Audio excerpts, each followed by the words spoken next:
It's time to accelerate. Hi, this is Andy. Welcome to another edition of Frontline Friday with my regular and very special guest, Bridget Gleason.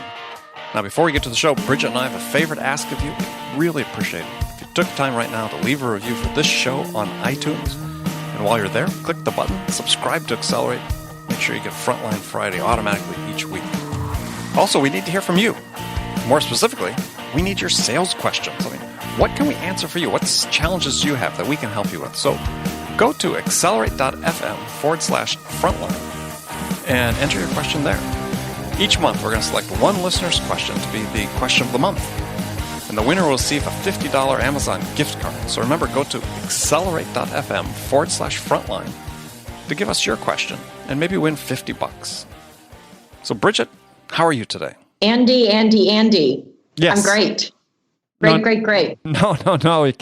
You can't say great. Fantastic. I know. I try to change it up. I told you a few episodes ago, I said something about not wanting to get bored. I know. But and you seemed a bit of offense at that. So I'm trying to change it up. I'm trying to be less predictable.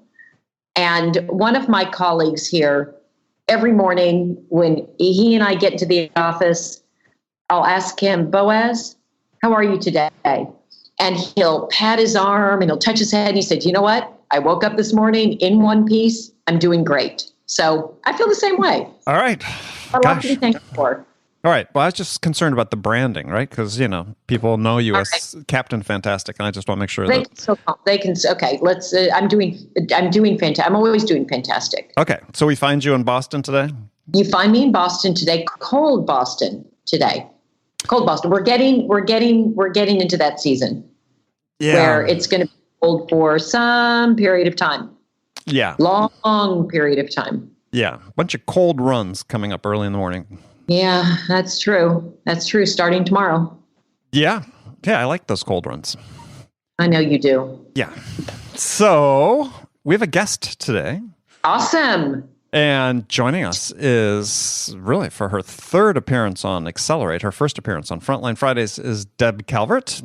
And Deb is CEO of People First Productivity Solutions and co-author of a new book, Stop Selling and Start Leading: How to Make Extraordinary Sales Happen.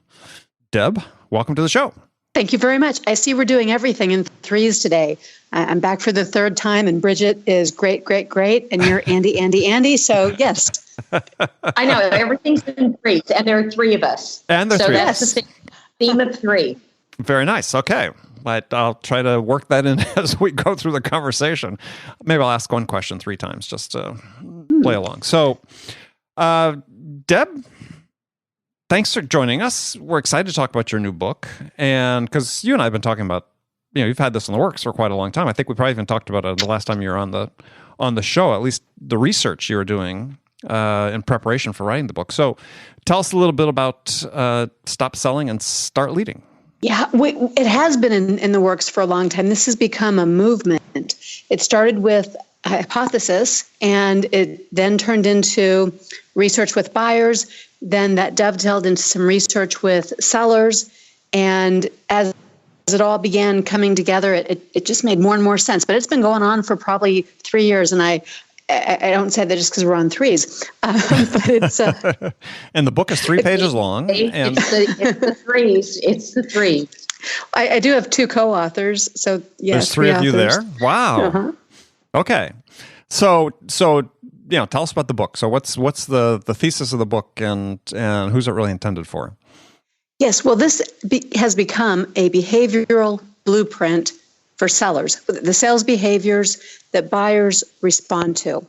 And what's interesting is that these aren't sales behaviors, no surprise there, but what they are instead are behaviors that are more often associated with leadership. These are the things that make up exemplary leadership, and it is borne out by 30 plus years of evidence, the work of Jim Kouzes and Barry Posner, they're known for the Leadership Challenge. Worldwide, many studies, those behaviors are the behaviors that make leaders the type of leaders that other people want to follow. And these behaviors, the very same ones, are coming through loud and clear from buyers as what they want to see in sellers. In other words, buyers want us to lead them. They want us to guide them to new places, and they want us to step up and take the role of truly leading them. They want to be inspired. They do. That's one of the families of behaviors. There are 6 very specific, discrete behaviors, but they do. They want to be inspired by a shared vision, their vision plus ours, and they've been involved in creating it. Yeah, so you said that, overwhelming, so I think I'm quoting from the book, an overwhelming refrain from buyers in the study was, as one person said, quote, all sellers seem to be saying and doing the same things. Yeah, the same old negative, stereotypical things far too often. But even when we're doing it well, we're not quite hitting the mark of what they want us to do. I'll give you a very classic example that emerged out of the study. We do needs analysis, needs assessment. We ask questions. And even when sellers are doing that fairly well, buyers are becoming a bit disenfranchised. They aren't finding that to be stimulating. They don't want a diagnostic needs assessment. Instead, they want an experience. And what they'd really like to have is a dialogic needs assessment where there's some give and take, and they are inspired by that conversation all by itself. And it becomes an ignition for them, a catalyst for them to want to keep moving forward with us. Got it. Deb, what are some elements? I agree with you 100%. We talk a lot about that, not in those words, but wanting to make sure when we do a discovery call or like what you're talking about, sort of a needs assessment, that it doesn't feel like this diagnostic that you're clicking items off of a checklist. How do you encourage people to engage in something that is much more dialogue and that is inspiring, as you put it, inspires the prospective buyer to move forward? It all starts with intent. My intention, if I'm going into a discovery call, it might be to get these questions answered that the sales trainer told me I needed to get answered, so I could find that information that opens the door for me and I'm able to come back with a proposal. Those are all important, but more important here at this stage of our relationship building is that I'm really tuned in. I'm not just listening for that piece of information I can pounce on, but I'm listening. It's a true dialogue. I'm asking natural follow-up questions. I'm guided by my curiosity. I'm really actively, even empathetically listening to the buyer so that I notice little cues that are emotional, not just content-based. And I probe to understand the why, the drivers behind what's being said. I've got so much more to work with as a seller, but most important of all is that that's what creates a bond with the buyer and gets the buyer to buy in before we ever ask them to buy. So several words in there that are sort of, keywords that we hear quite a bit. And, it's sort of always the age-old question is, okay, well, how do we instill this in people? How do we train people? How do we train people to be curious? How do we train people to become empathetic or empathic, whatever your preferred use of word is?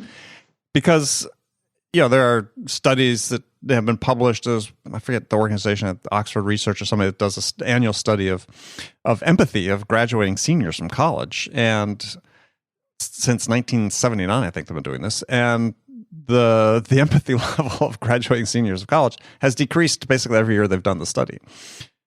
So we tend to think it's, maybe that's a millennial phenomenon. It's not a millennial phenomenon. It's a boomer phenomenon, an X-gen phenomenon, and a millennial phenomenon.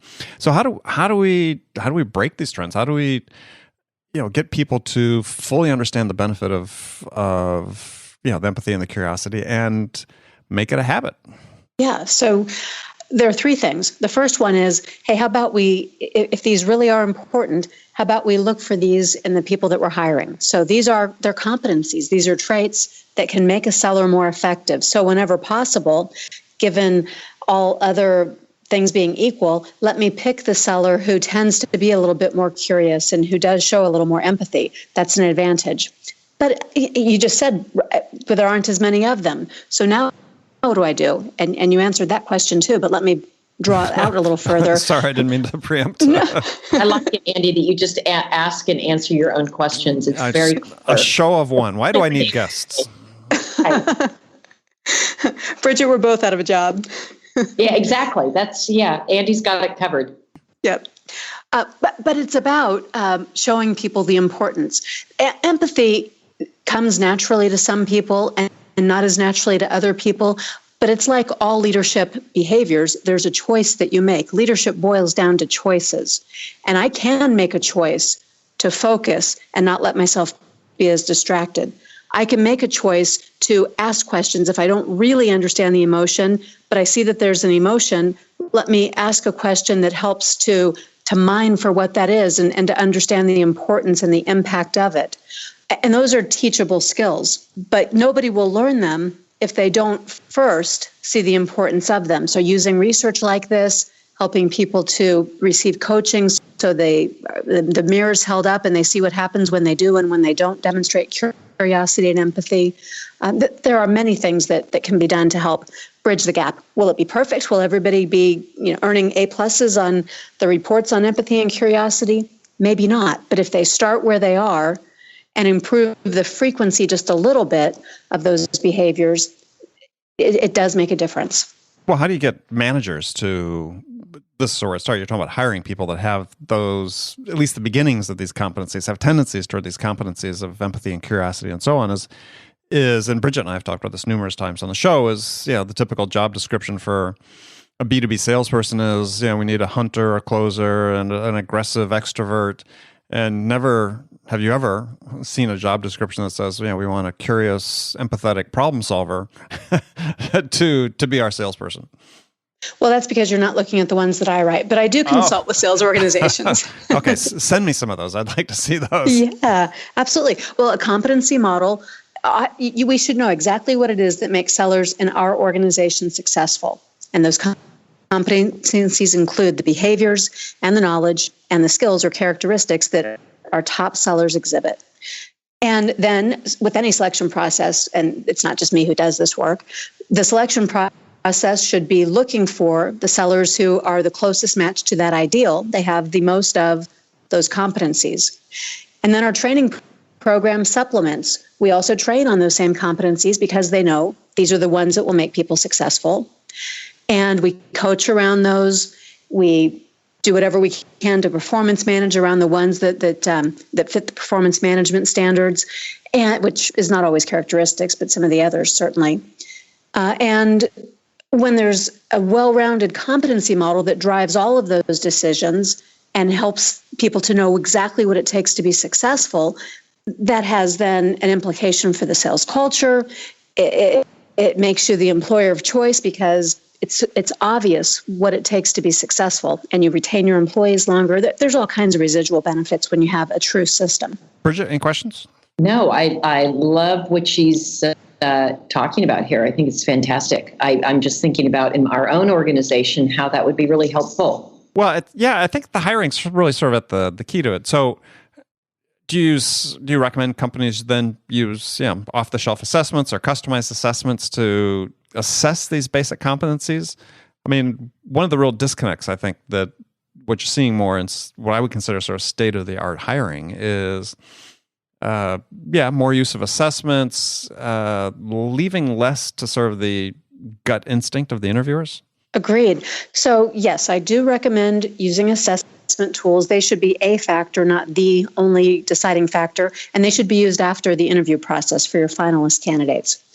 The assessments shouldn't be off the shelf. They should be the kind that are customized to what's going on with your best sellers, because competencies in every industry, every sales role, they can be different. And then when you're in the interview, it should be a behavioral interviewing process. And what that means is that you're operating from the assumption that a person's past behaviors are the best indicator of their future behaviors. So it's no more gut instinct. It's no more, hey, if you were a box of cereal, what kind of cereal would you be and why? A behavioral interview asks for situations. Tell me about a time when you needed to demonstrate a real understanding of people's feelings. So you get the situation and you drill it down. And now tell me what you did in that situation. I don't want to know what the team did. I'm not interested in the hypotheticals. What did you do in that actual situation? And then finally, what were the results? What were the outcomes of doing things that way, to make sure people understand the cause and effect?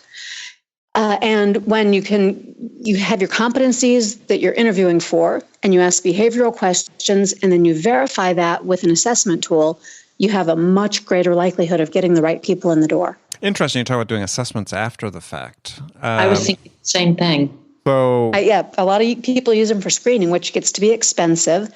And then the main reason I recommend against it, and I have an HR background, so speaking from that school too.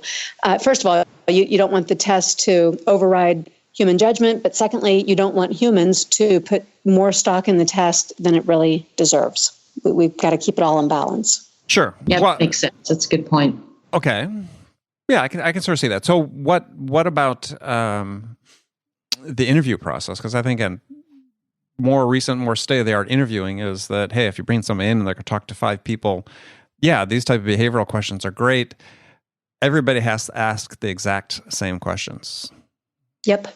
I think that's the best practice. And if you're going to have someone interview with 4 people, let them have the same competency. So if the 3 of us, let's say we're the interviewing panel, I will always be asking the questions about the competency of empathy, and you'll be always asking about curiosity, Bridget. And Andy, you'll always be asking about the one that's not being reluctant to make cold calls. You're the one asking those questions about being a hunter. And that way we have our evaluation. Well, we've got our evaluation criteria the same too. We're all still evaluating, but because I asked the question in the same way, and it's the same question, and it's always coming from me, and I'm dialed into it, we're going to have a little bit more likelihood of candidates having the same experience and the same opportunity in that interview. Yeah, I was going a little different path with it. I was working with an organization, and what they're doing is every interviewer has it varied, but it's 3 to 5 questions. Every interviewer asked the same 3 to 5 questions, because then they could, even though the scoring was somewhat subjective, it was, at least they had a common field across all the interviewers when they came up with a score, and that everyone was scored and put into a master scorecard with all the other factors, assessment and references and so on. Yeah, that matrix and then makes the decision. This is the hardest part for sales managers, is to let the score be the determining factor. Right. And if it's not the determining factor, get HR stat, because. Well, yeah, you're absolutely right. I mean, you may have seen that, the Yale professor research that was published this last year that was saying that when this interviewing wasn't for, I think it was for a job, or it might have been even for a professional school, but interviewing candidates, that when they had a control group where they just looked at their GPA and didn't interview them, and then they had another group where they had looked at their GPA and they had people interview them, that the group that they just looked at the GPA and didn't interview them correlated a higher probability of success at that job than they did with the interviews, because people's emotions were getting in the way of, their gut instinct was kicking in and overriding, the facts they may have had in front of them. Yeah, I mean, we're human, and we look for people who we think are the people who will be successful, typically the people who are like us if we've been successful and ascended into management. And as good as we might be, we have blind spots, and we have areas where we are living in the past because we were in sales yesterday and now we're in sales management today.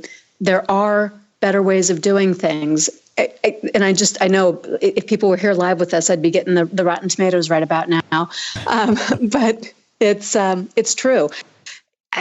We've got to get outside of that. We've got to get away from our own natural inclinations and bias. Gut instinct is just not as reliable as we think it is. Yeah, been proven time and time again. So a couple of things I want to get into while we have time is from the book is you say that there's a need for B2B sellers to catch up with the consumer sales thinking, or the need for B2B sellers to catch up with consumer sales thinking is crystal clear. So what is consumer sales thinking, and what's the requirement for B2B sellers? Yeah, well, think about all the things that happen in B2C when you are going out and deciding where to shop, where to eat, what to do. You're looking for an experience, and it's why we'll spend more money to do more work. We'll go to a do-it-yourself workshop. We'll go to a restaurant where we're making some of our own food, or at a minimum, we're making the choices, like going down the Chipotle burrito bar and directing someone about what we want on our burrito that day. I prefer to stay healthy. I stay away from that one. But yeah, go ahead. Oh, you can have feel it as a badly salad, right? Chipotle. Such a bad rap. Yes. But they're one of so many restaurants. They've been quite successful despite the problems they've had. And the reason that these types of restaurants and businesses, Sephora, makeup, we could go on and on listing them, they're successful because they create an experience, and the consumer gets to be a participant in creating exactly what they want. It has their imprint on it. It's special and unique to them. Well, those very same consumers, when they go to their day job and they happen to be buyers, just because they enter the B2B space doesn't mean they've forgotten about the wonderful experience that they have had, the what it felt like to buy. They're bringing that with them. And in B2B, we have to do the same thing. We have to create these experiences. We have to make it special and unique. And we've got to let them be participants in creating what they want. Yeah, and I mean, I'll just throw out a couple of the phrases used. So one is the requirement to, and Bridget, interested in your comment on this, is so sellers, you're saying, are not trained or equipped or expected to, cause an overwhelming feeling of admiration or respect. Seems like a high bar. It's a very high bar. Fortunately, it's not a difficult one, given that not many of us are doing this. But yeah, you're referring to something that comes out of research about value creation, and that is that value for buyers is largely made up of this awesome connecting experience, which is emotional. Mm-hmm. And that awesome connecting experience, first of all, awesome, that's the high bar. And it's not just your everyday thing. Connecting, the nature of the experience is that we are connecting, you and I, in this moment in time, buyer and seller, something between us clicks. And that's how I get the green light as the seller to continue working with you. If I don't have that connection, if I don't do something special that differentiates me and creates value for you, we're done. Yeah, well, I think that's so I have to lead. Yeah. Yeah, I think that's what defines an experience, right? I mean, to me, an experience is the sum of events in a process. And yeah, the moments define the experience. The awesome moments, or the little phrase used, you provide the unexpected that triggers a euphoric response.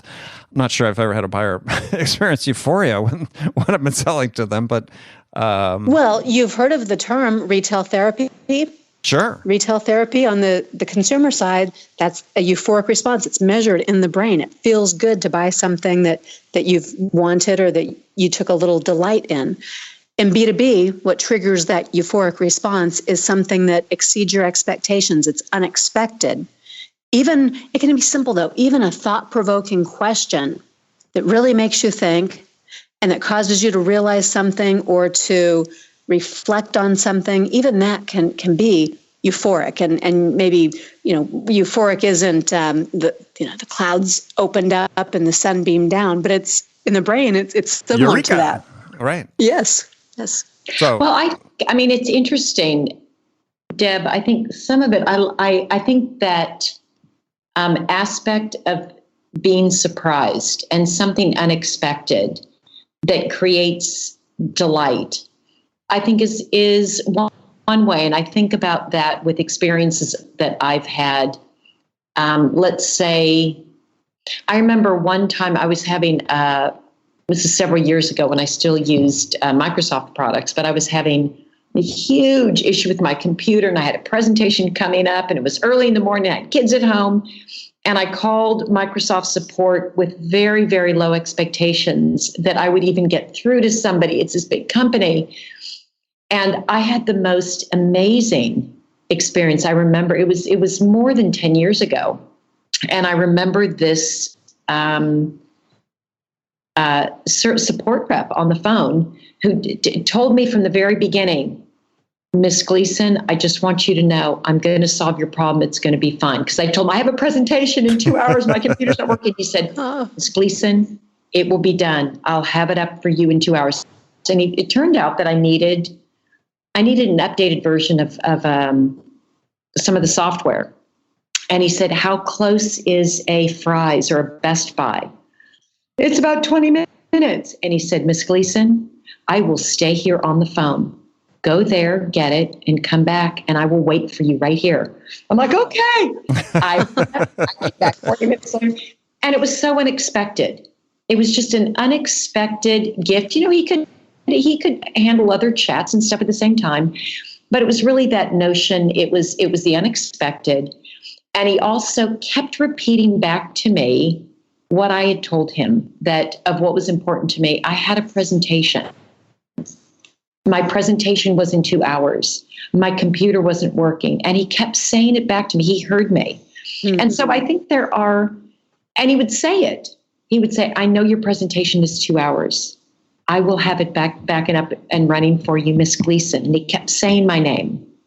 And there was these elements that I think you're talking about, Deb, the connection, the hearing of what I said, and then the way I don't think the guy took a lot of advanced selling classes or how to connect with people. I think he got just good basic training, though, on saying someone's name, understanding what their issue is, repeating that back. So going the extra mile. I'll bet, Bridget, that he had some good natural tendencies toward being able to be someone who shows empathy. So in terms of being a good hire. Yeah. Well, we seem to be, and we seem to be so torn in sales these days, and maybe business in general is between inside sales organizations that want sort of activity metrics driven, that want to be sort of scripted. Torn between that because it's perceived to be higher productivity versus optimizing the human element of the people in the sales, and that's perceived to be take longer, blah, blah, blah, blah.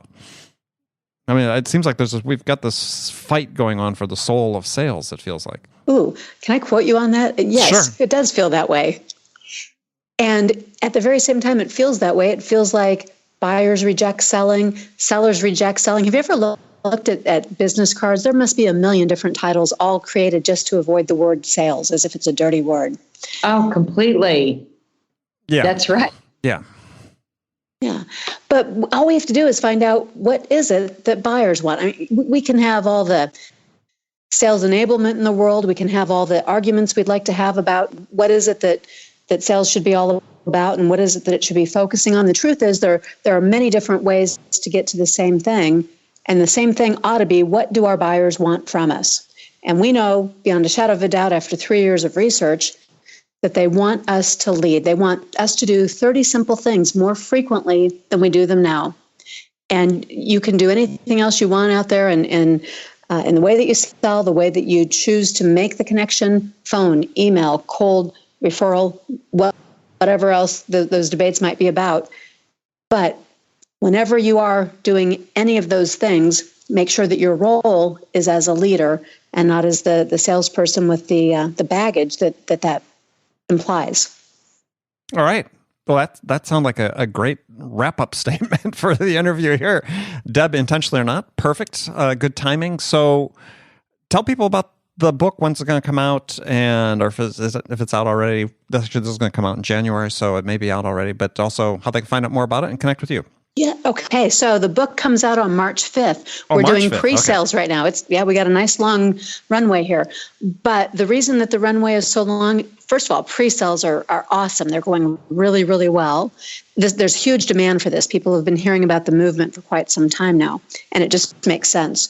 But the runway is long because we want people to be able to bring me in as a speaker, to be able to set this up in recruiting and kickoff events that they'll be having.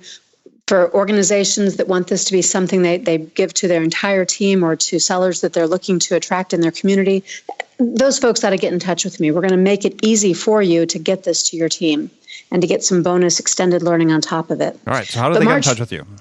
Yeah. So I'm Deb Calvert, and you can find me on social media. My company is People First Productivity Solutions. So my handle and website are People First PS. And just, let's connect. Excellent. All right. Well, Deb, thank you very much. Great to talk to you again. And you too. Great success with the book. Yes, good luck. I look forward to reading it, Deb.